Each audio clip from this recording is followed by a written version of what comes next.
It's been a few months now that I've been actively creating content on YouTube, and this is my observation from spending more time here. If you've watched my videos before, you've probably seen some of them where I speak about being empathic and able to sense and feel people's energies and having visions and how that affects me. So this review of my experience on here revolves around that. There seems to be a great divide growing between those speaking of religion and those speaking about spiritual consciousness. To me, those two things would benefit by working together and finding common ground and becoming more spiritually conscious, while also learning to have discernment for boundaries of what is within the realms of spirit. After all, if you believe in a higher power, something you call God, wouldn't it be more important to be more spiritually conscious of it?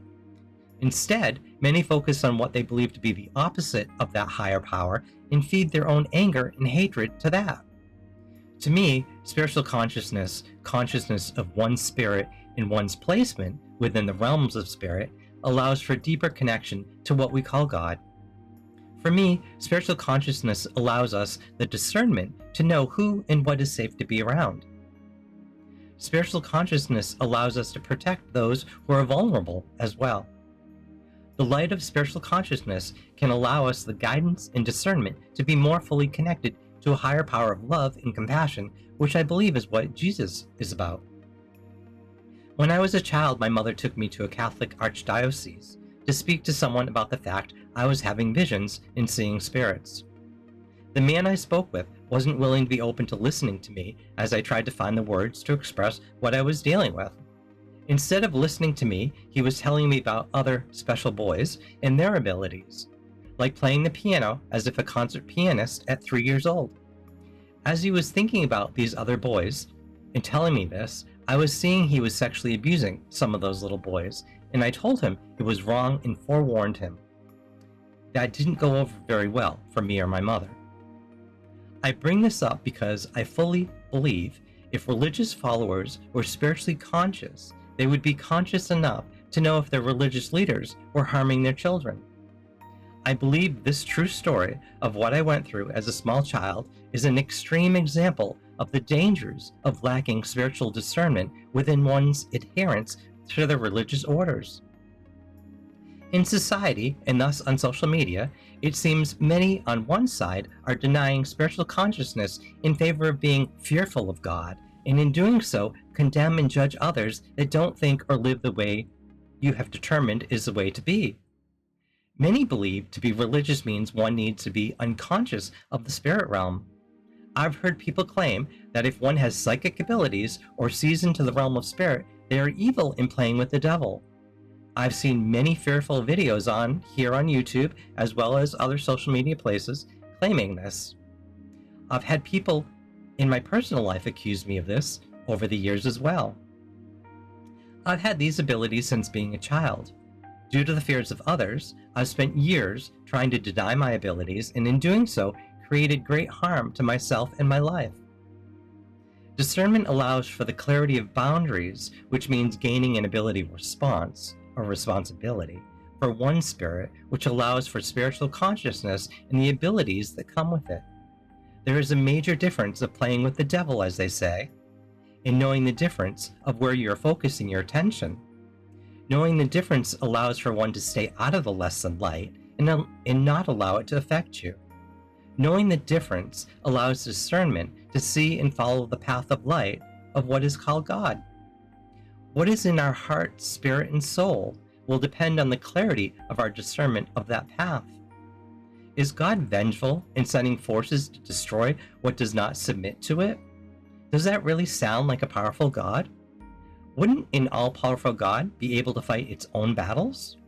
What if that higher power isn't actually about fighting, and instead is about love? Is Jesus about love and compassion, or vengeance?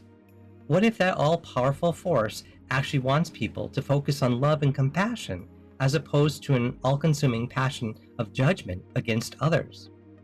If one is consumed with holding the energy of judgment for others, how can they hold the space of love and compassion?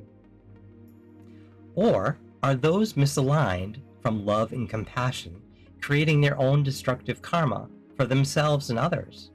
Are they the ones creating their own downfall? This thing we call God doesn't need others to bring forth judgment, at least not in my opinion or belief. Do people do it to themselves just by their being misaligned from their connection with the higher power that we call God? Sadly, history has shown many of those claiming to believe in a God often use that belief in destructive ways against others. So wouldn't that actually be going against God itself? Yes, many believe they're being called by God to fight against others, but is that a higher power creating that calling? Would a higher power truly ask humans to kill for it? Or is that something else demanding humans do its bidding for killing? A force able to create the world wouldn't need humans to fight for it. Something else would, though. Possibly I'm wrong, though. Being forced to believe and to adhere to the will of a higher power does not feel like a belief in something. It feels like being subjugated and enforced by it. Is it an actual belief in God if one is feared or forced into believing in it?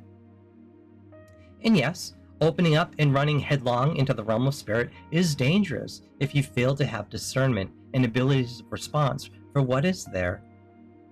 Many do lose themselves in their light of their spirit to forces they know not of when they play in things they lack the abilities of response, the responsibilities for.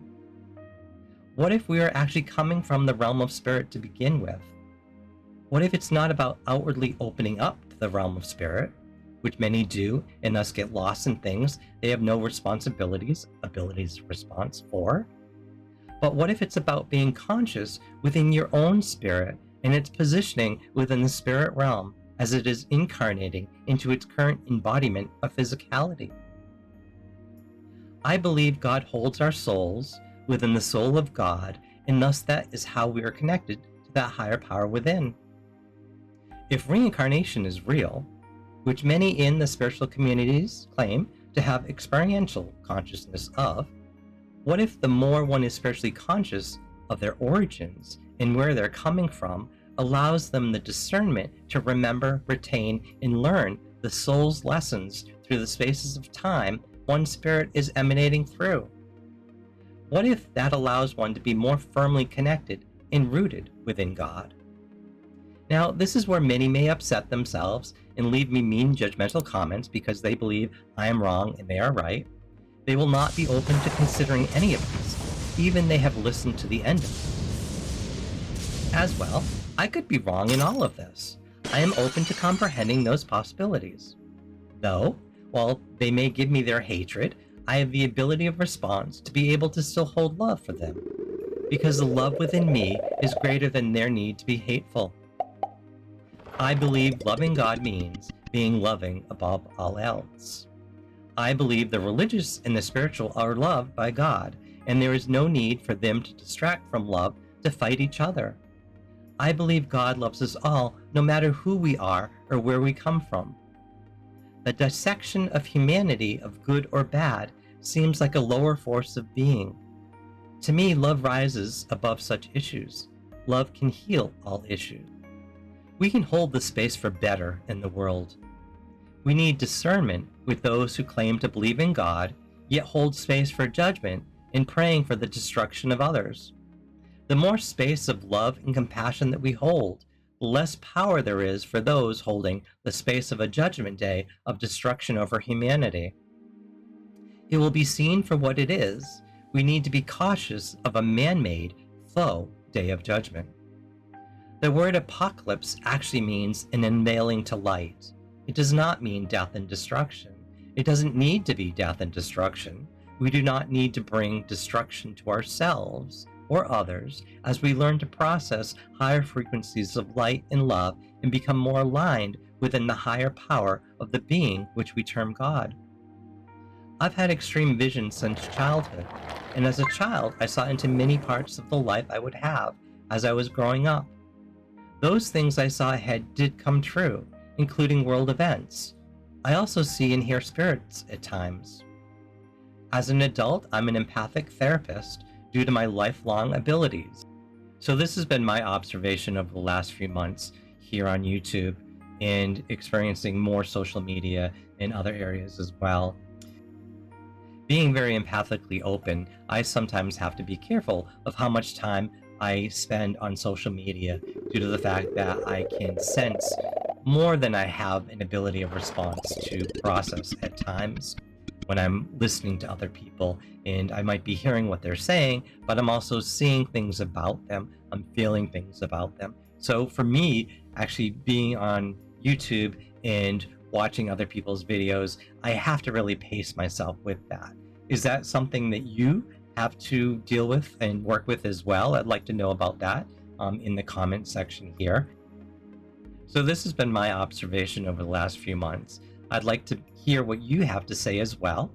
These are my beliefs. I could be wrong on many different things as I say.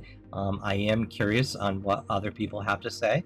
I do believe as well that it is important to come together and have an effective discourse and not belittle people or be mean or unkind and say nasty things to people.